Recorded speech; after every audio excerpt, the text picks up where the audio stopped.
So last week we were talking about if it's okay to spank your children.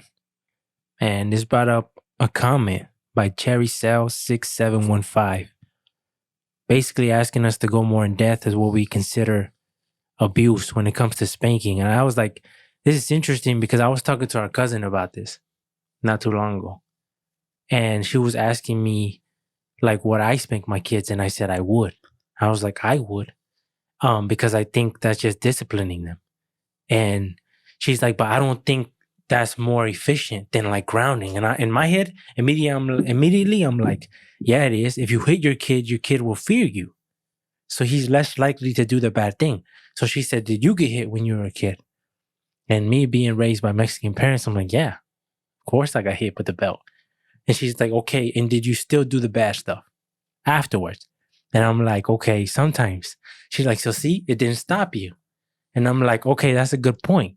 But now it's to argue, okay, neither direction is going to stop them, but which is more effective? And then what is abuse considered that, right? Because she was asking if we could go further into what would it look like? What would abuse look like? And I'm like, to me, abuse, I think, because like when you look at it like this, if you're at a store and you see a mother beating her kid in the store, it would look abusive. It would look to the eye. Well, how? But you got because you're beating your kid in front of everybody. No, I know, but I'm saying like, how is she beating him or the kid? Like, like spanking him, like even if she's whipping him. Because okay, with the belt, beating his kid. Think so with the belt. I'm just smacking him with the belt in the store, bang bang, on the arms, whatever. To the eye, it'd be like, that's abusive, right? But is it though?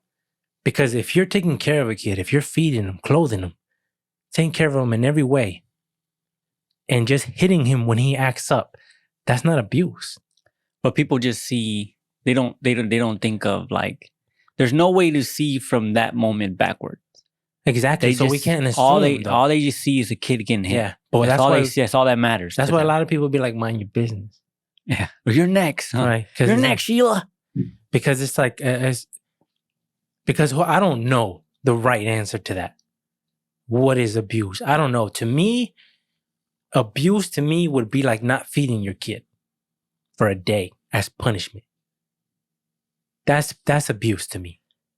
Going that far, doing certain things like that are unnecessary. Like how? So let's go to newborn child. Let's start it off newborn child. So obviously, right? Anything to a baby, like at what age is the cutoff, right? Because a baby, you know how sometimes. So when you stop hitting them? No, so then when you start, because abuse can be like let them cry. Like a newborn baby, you think few that's months abuse? old, just let them cry, just sit in there, let them cry. I feel like that's wrong.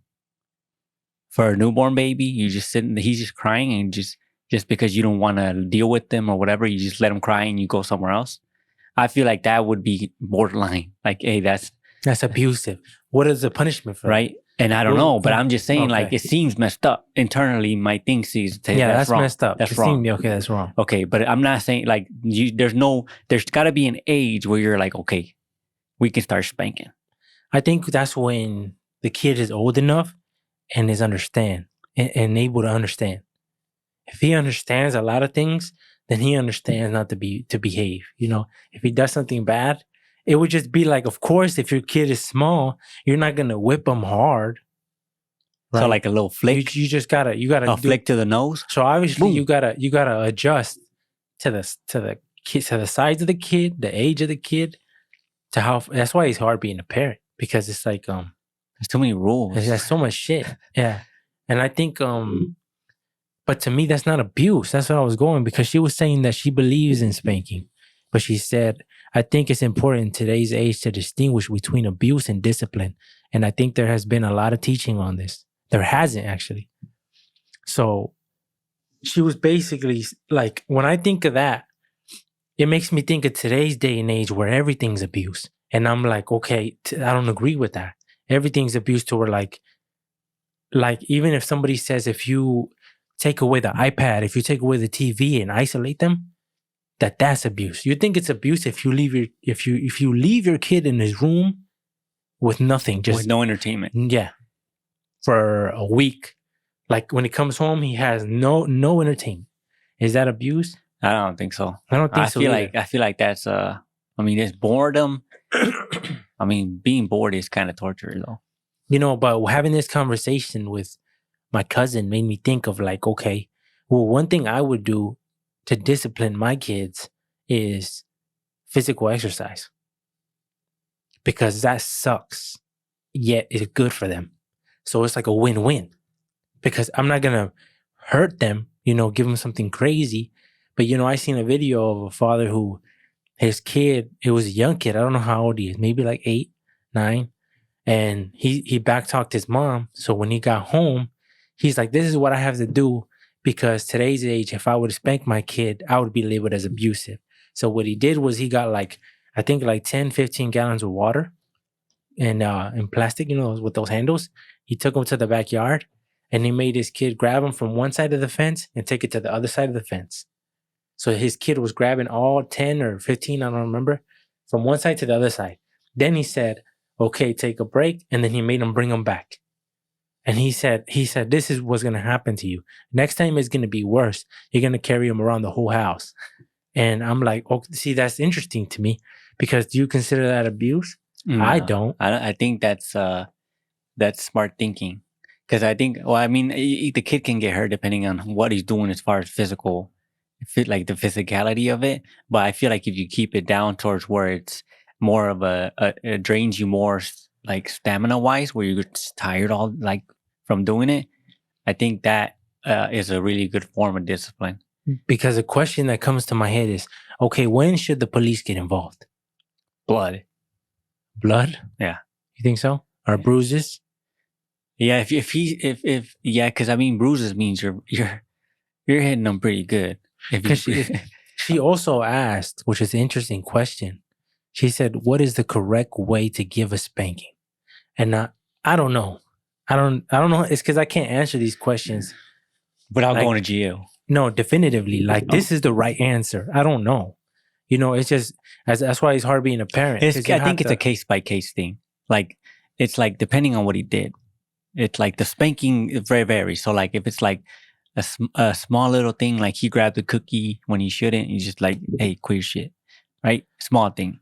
If he's out here chasing his brother with a knife, oh yeah. And you go full fist. Yeah, what the heck? But it's because it's like this. This is interesting, because she mentioned too, some people use a belt, a spoon, a paddle, a hairbrush. And I'm like, okay, as Mexicans, we got the belt. But I know people or even got hit with the chancla. Remember, mom would hit us with the chancla. And if you don't know what that is, it's like a slip-on. It's like a flip-flop. And she would just throw it at you and hit you with it. But it seems like when you're using weapons or objects, it seems like it makes it worse than just the hand.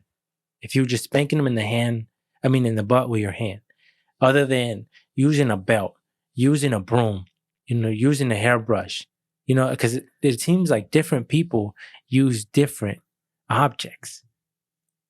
I was talking to one of the kids. Well, he's not a kid. He's older than me.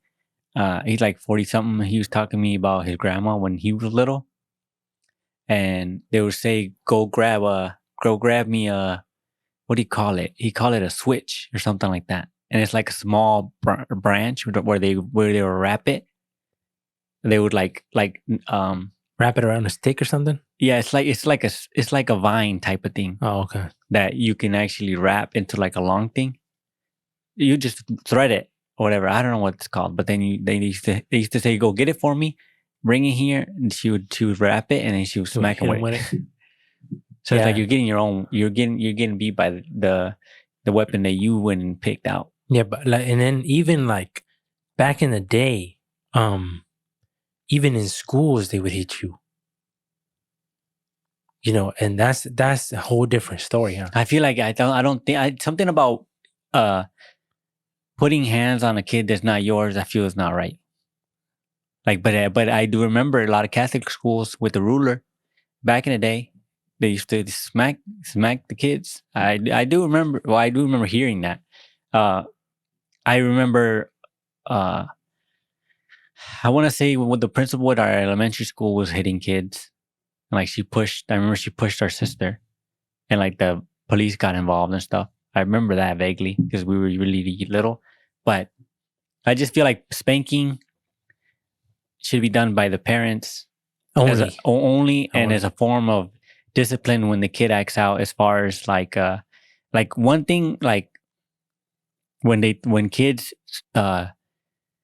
I never liked this. Like even seeing our nephews do this. I don't never like when kids like try to throw a tantrum or say like you're doing this, and they like they stomp their feet or they get mad and they yell, they jump or whatever. Like I want this, whatever, and they start screaming. Like and you already told them no. Yeah, I want this, and then it's not. Sometimes it's not like you can't. It's not like that you can't afford it, or maybe it is. I don't know, but just the fact that he's telling you I want this, and you tell him no, and he still says, "Oh, I want this. I don't care. I want this." It causes a scene and everything. Just on the form that he doesn't accept your decision, and if he questions it, that means that he needs to be disciplined more. Because I remember my dad when I wanted a laser pointer when I was little. We were at the flea market, and it just made little faces. I remember it was $5. Yeah, I remember those. And I told my dad I want it. And he said, "How much is it?" He said, I said, $5. He said, "No, it's too much money." And then I'm like, and then I didn't tell him like, I want it. I just knew I wasn't going to get it. So I just started crying, like, but silent, not in a, like, I would just follow him around, we're crying, right? But like not making a scene or nothing, just because I was sad I wasn't going to get it. But I remember he wasn't even mad at me that I was crying, nothing, because I'm not throwing a tantrum. I'm not, you know how kids go hella slow?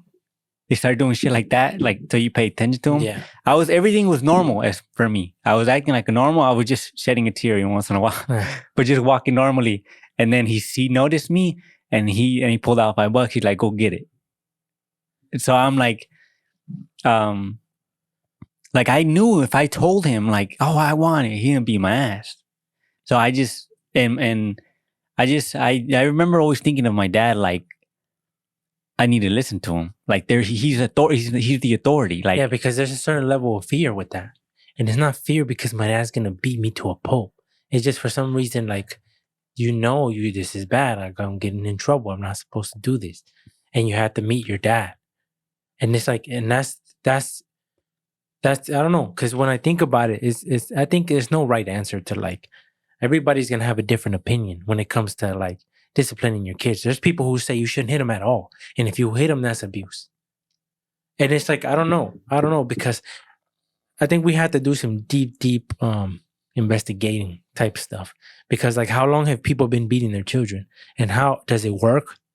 It has to work though. Does it work? And then when is this? Because it has to be like, as people are in today's day, is for sure declining, huh? You would think so. It's declining.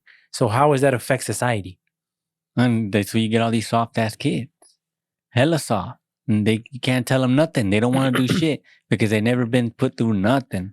And if you tell them to do any type of work, any type of physical work, any type of work, because they never been tested, they're like, "Oh, I don't want to do that." Yeah, and going back to a lot of people would say, what we went through was abuse, because my dad put us to work when we were like, I was 10 turning 11.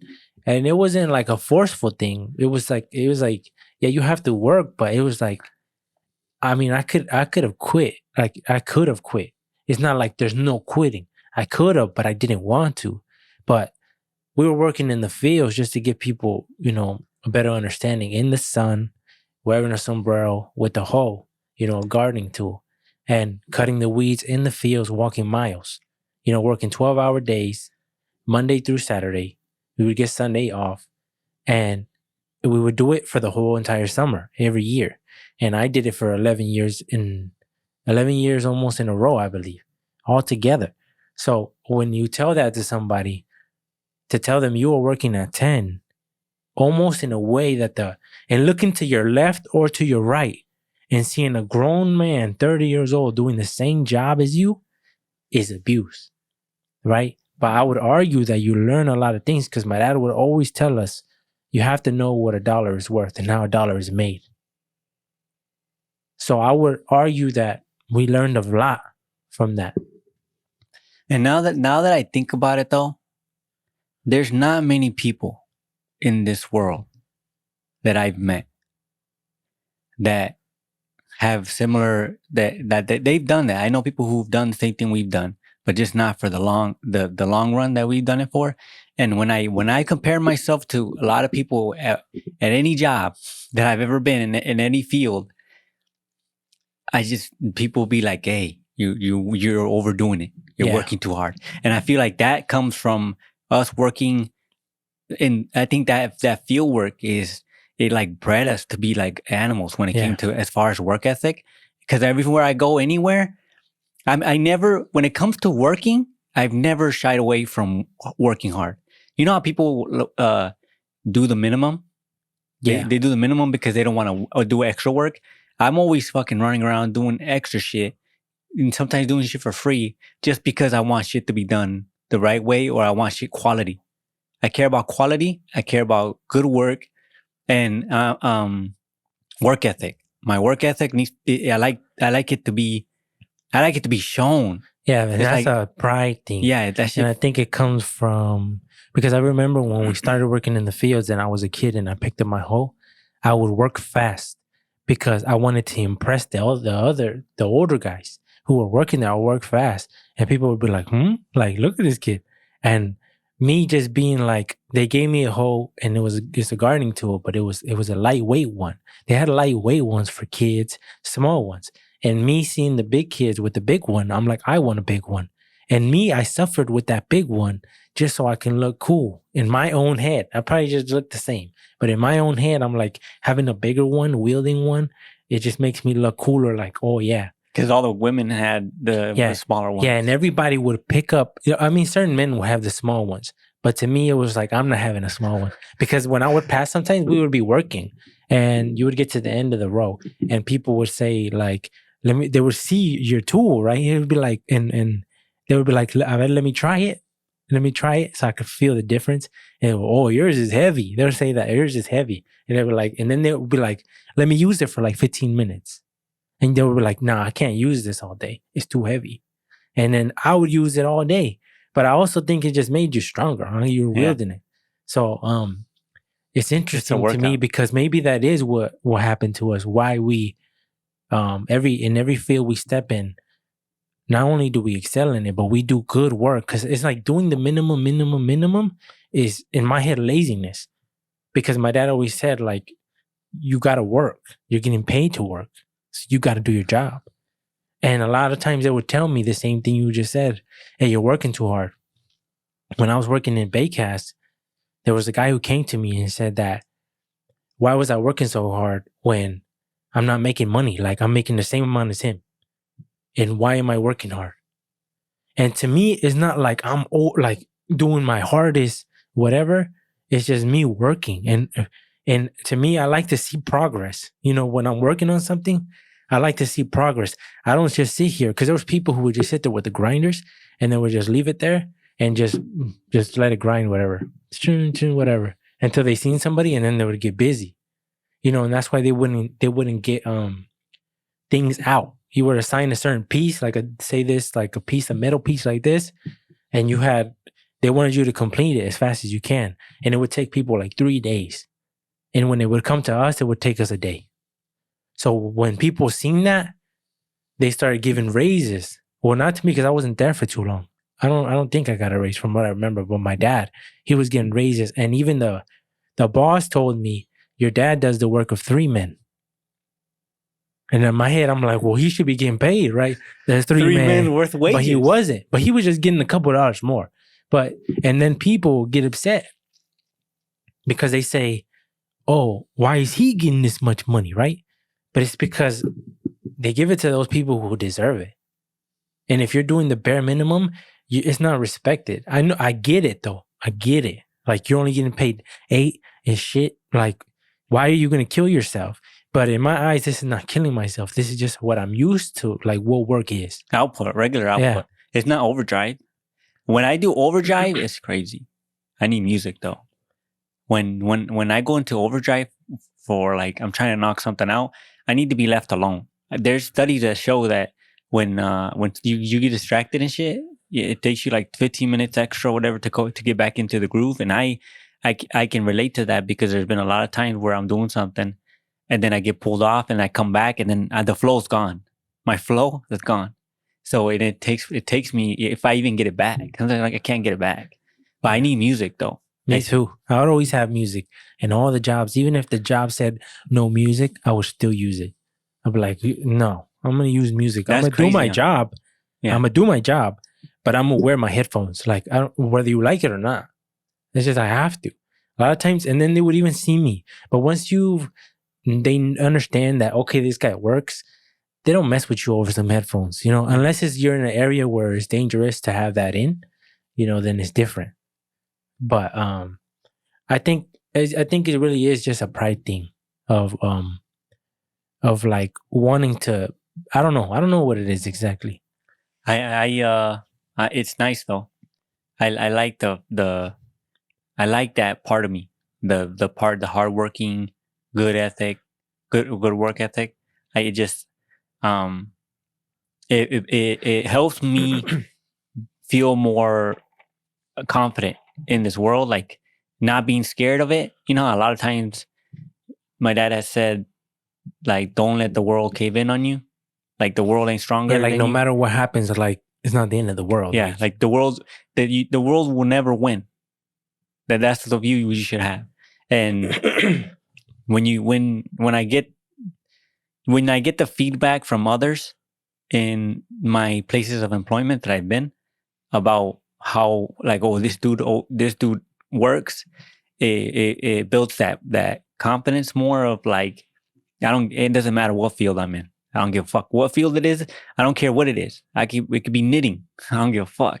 Eventually, give me enough time, my ass will be a master at it.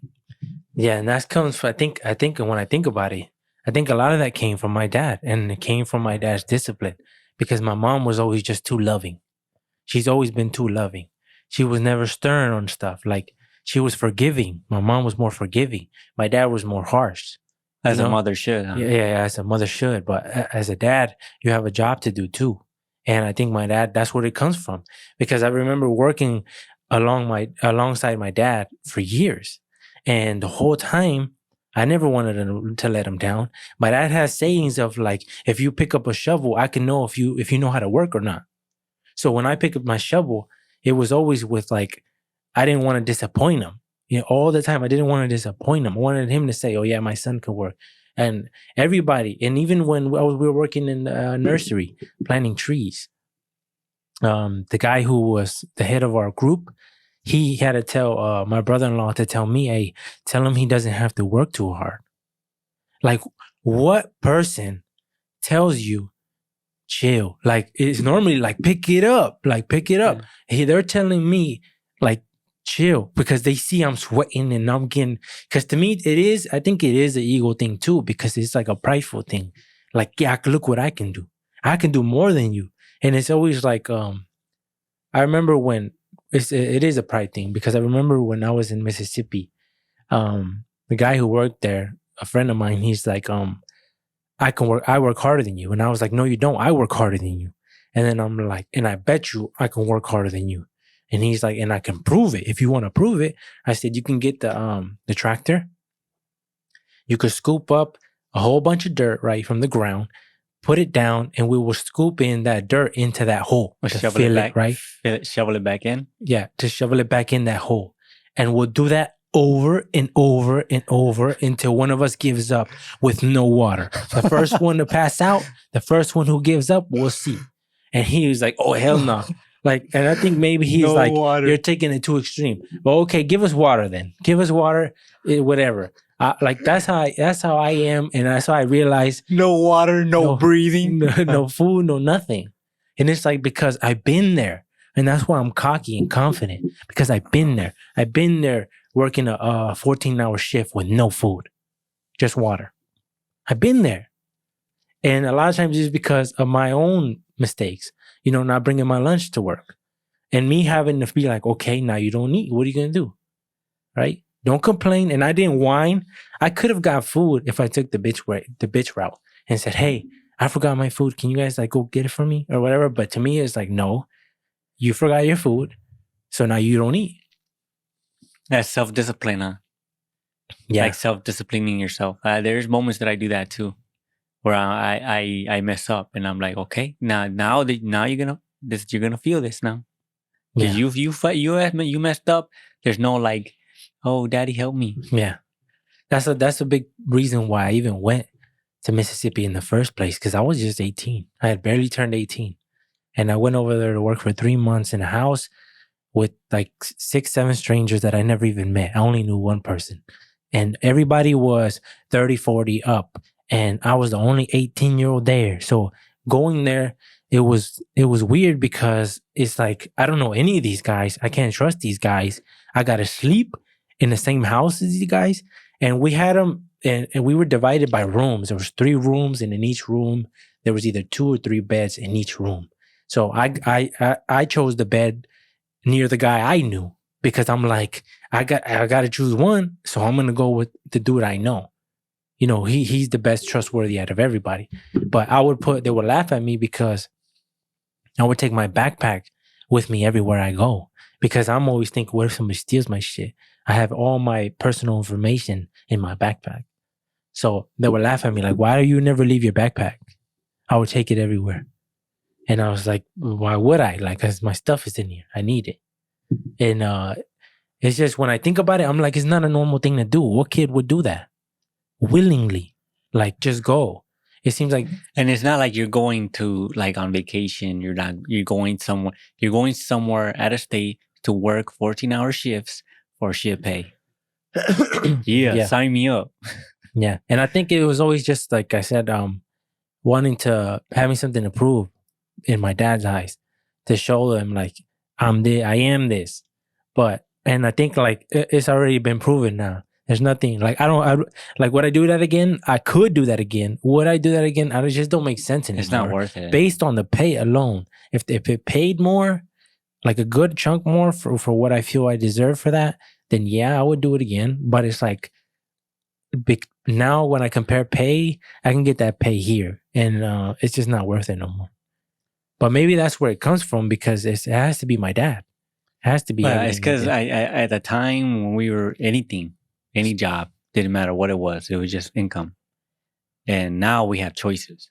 Yeah. Now it's like the older you get, the more wise you become, the more knowledgeable you have, different avenues that you already found and discovered. And as a kid, in order to discover those avenues, you need to go through some shit, because that shit all builds you. But that's the problem, though, that nobody wants to go through stuff no more, because they don't care. Nobody wants to suffer for the long term to become wiser or to get better understanding on life and stuff like that. There's something interesting. Well, I'm not sure, maybe not anymore for the average kid now, but there's always something interesting about a challenge. Like, is this like to challenge yourself as far as like any physical challenge, any mental challenge? When it comes like near me, it's like, it's kind of exciting. Like whenever you think mental, right? Mental thing physically is like, okay, like when we're doing the push-ups, when we're like, okay, raise it up this week, whatever. But, or like the mental thing, like no eating. Yeah. 24 hours, no eating. That's mental stuff. The ice bath shit, I want to do that shit. The steam, you know how they say the sauna, how people are like, oh, I don't want to be in here no more. I want to feel that, to see what my body says to that. Yeah. And like I've proven to myself that like even when my brain says stop, I can keep going. And I've proven that because I've hurt myself, even with exercise. Remember when we were doing those push-ups? And I couldn't move my hands for like a couple of days. Couldn't brush my teeth. Couldn't bring my hand up. I was in so much pain in the nighttime. Like that was probably one of the worst pains I've ever had. And I remember waking up and getting icy hot and sleeping with my shirt off and rubbing all that in and being in pain all night. And then waking up and I can't even brush my teeth. And I'm like, damn, like I realized like, oh yeah, I'm not doing that again. I'm not going to push myself on the push-ups. But I've had other experiences where I pushed myself to where I almost passed out, working in the concrete. we would use a sledgehammer to knock plugs out of a concrete box. And we were looking for one day, and I couldn't get it out. And I was hitting it. And then people were just marking new places to hit. And I just kept hitting it. And I'm tired, but I don't like showing it. I don't like, for me, it's like, I don't want to give up and say, here, you do it now. It's just, to me, it's like, keep going. But my heart was pounding. Like, I needed a break, but I didn't take it. And I remember when I finished, I'm like, I might even pass out. Like, this is too much. And it took me a couple minutes to come back and be like, oh, I'm good. But like, I've done that multiple times. And it shows that I can surpass that. And it makes me think that maybe I could have been a good Marine. Because the only problem that I see with is I don't like the water. Like, I can swim. I can hold my breath for a bit, but I don't like being suffocated under the water for a long period of time. And I'm pretty sure I could do it. If other people can do it, I can do it. Because when I see somebody doing it, especially, I'm a little judgmental based on how your looks and how you handle yourself. So I'm like, this guy, he did it. Bitch ass motherfucker did it. He did it. I could do it then. And that pridefulness would get me through it. For sure it would. So I'm like, maybe I could have made a good Marine, but I'm glad I never took that route, because to me, it's like, I don't really see the point. But I'm like, when it comes to something where you got to test yourself and pass, and only a few number pass, I always believe, even if it's just delusion, that I will be the number that passes. And I feel like you have to have this way of thinking in order to succeed in anything, because if you already believe you lost before you even entered the fight, you already lost. So that's the same thing. The only time I remember thinking about almost passing out was when I was at Planet Fitness and I was just doing dips, and I didn't remember pushing myself that hard. I was just doing them, doing my 20, and then at the end, at that 19, I'd hit that last one, and then I stopped, and then my vision started going blurry, and then it started going black, and then I was borderline about to panic, because I was like, I'm gonna pass out. Yeah. Like here, and I'm like, should I run?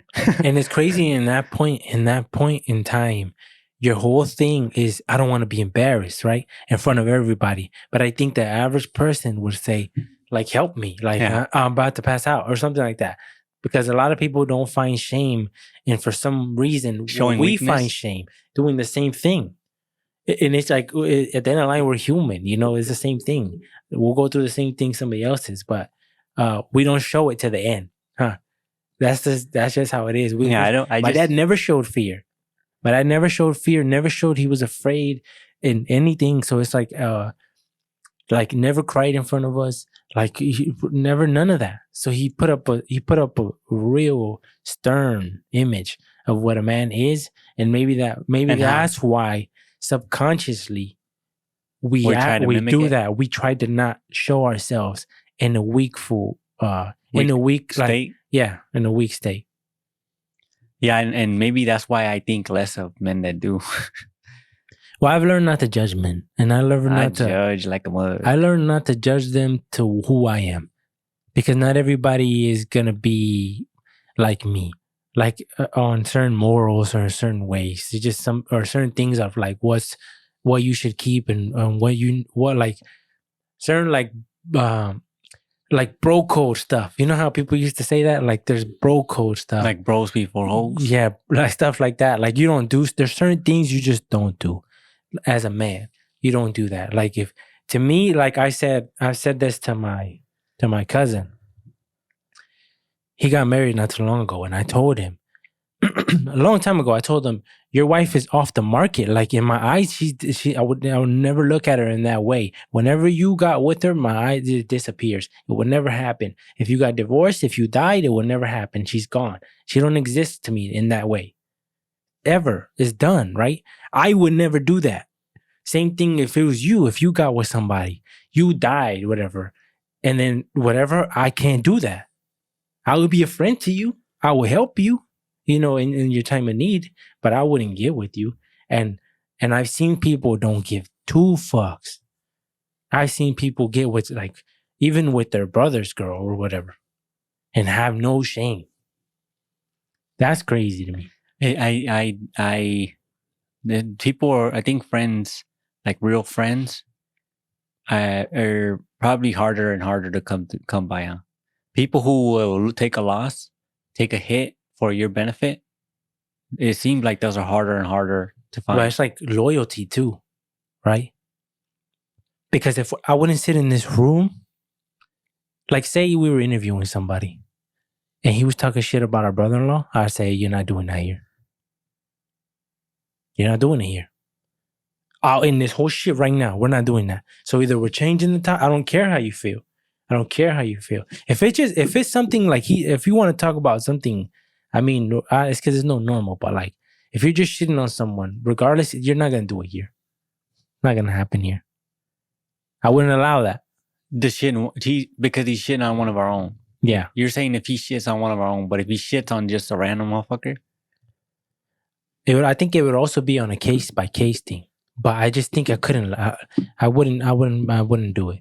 Now, if he's shitting on somebody else, it's weird because I think I would let him. But it should be like if it was justified, and especially if I didn't know nothing about the situation, I can't hold him to anything. If I knew what happened, like if I observed whatever happened between these two people closely, and I knew that he was bullshitting, then I'd be like, you got to tell the truth. If you're going to come up here and talk, like I know part of the story, you got to tell the truth. If not, then don't talk about it at all. But I wouldn't allow somebody to come up here and talk shit. Because I don't do that. I don't talk shit about my brothers. I don't do that. Or my sisters. To somebody else, it won't happen. Even if I'm mad or whatever, it just won't happen. But everybody's different. But it reminds me, going back to the beginning of what's abuse, because I forgot, but that reminded me of A Child Called It. You remember that? That book that they made us read in school? Child Called It. About the kid who was abused by his mom. No. You don't remember that? I don't think I read it. I think you did. Well, I don't remember that. Because I think I remember talking to you about it, but it was about a kid who her mom abused him and would do crazy things to him, like burn his hand on the stove, make him eat his own throw up, make him eat spoiled milk, with his cereal, would put bleach all over the bathroom and make him stay in there until he almost suffocated. Like a handful of things. And he wrote real? Yeah, it's real. And he wrote a whole book on it and like how he survived, whatever. And I'm like, that's abuse. That's like craziness. Like, yeah, that deserves jail. Yeah, and he had another brother, and his other brother was favored by his mom. So he would be like ice cream. Yeah, because I remember something as far as like I think she would make him eat spoiled milk with cereal, and then he would eat it, right? And it would be disgusting, so he would throw it up. And she's like, now you're gonna eat that. You're gonna eat it.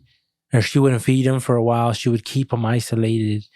And like burning him, like that's crazy. Put bleach in the bathroom and make him sit there, like almost die. And then he would go to school with bruises, and a lot of times the teacher would be like, what happened? And he's like, I would always lie, say this happened and this happened. And I'm like, that's crazy to me. Like that people can be that heartless. It seems like when you do bad things to an adult, it's still a bad thing. But it seems like if you're capable of doing that to a child, you're a different breed of animal. Yeah, and especially because the most innocent thing in this world is a child. Right? Or a dog. Nah, a dog ain't innocent. It's a child, right? That's a baby. As even a toddler or even a 3-year-old, whatever. Because what has he really done? Yeah. He hasn't done anything. I mean, if he gets into your Skittles. So you burn his hand for that? I don't know if I'll burn his hand, but I'll cut it under his fingers. What the heck? No, it just seems like if you're, it seems that's psychotic.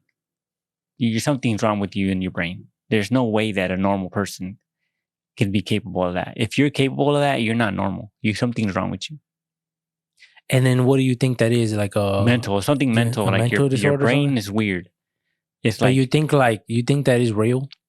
So we're like these psychopaths who are like serial killers, that there's something just wrong with their brain? I think there's something wrong with their brain as far as software. Like there's some type of virus in there that's uncurable. Like you have a different software.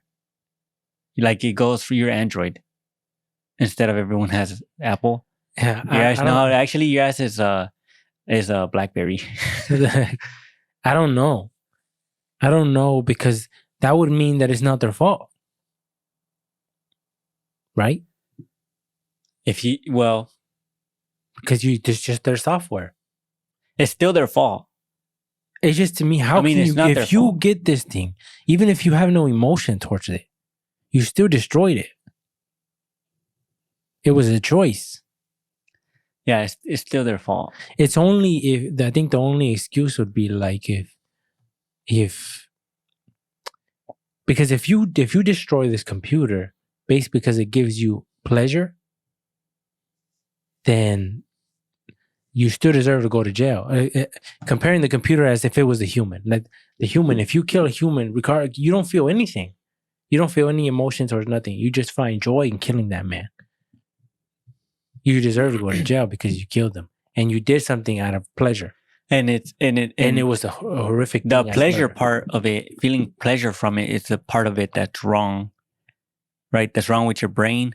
But the knowing, understanding that it's illegal, that it's wrong, and still doing it. But then it would be like, okay, so how do we know whether to punish someone or not?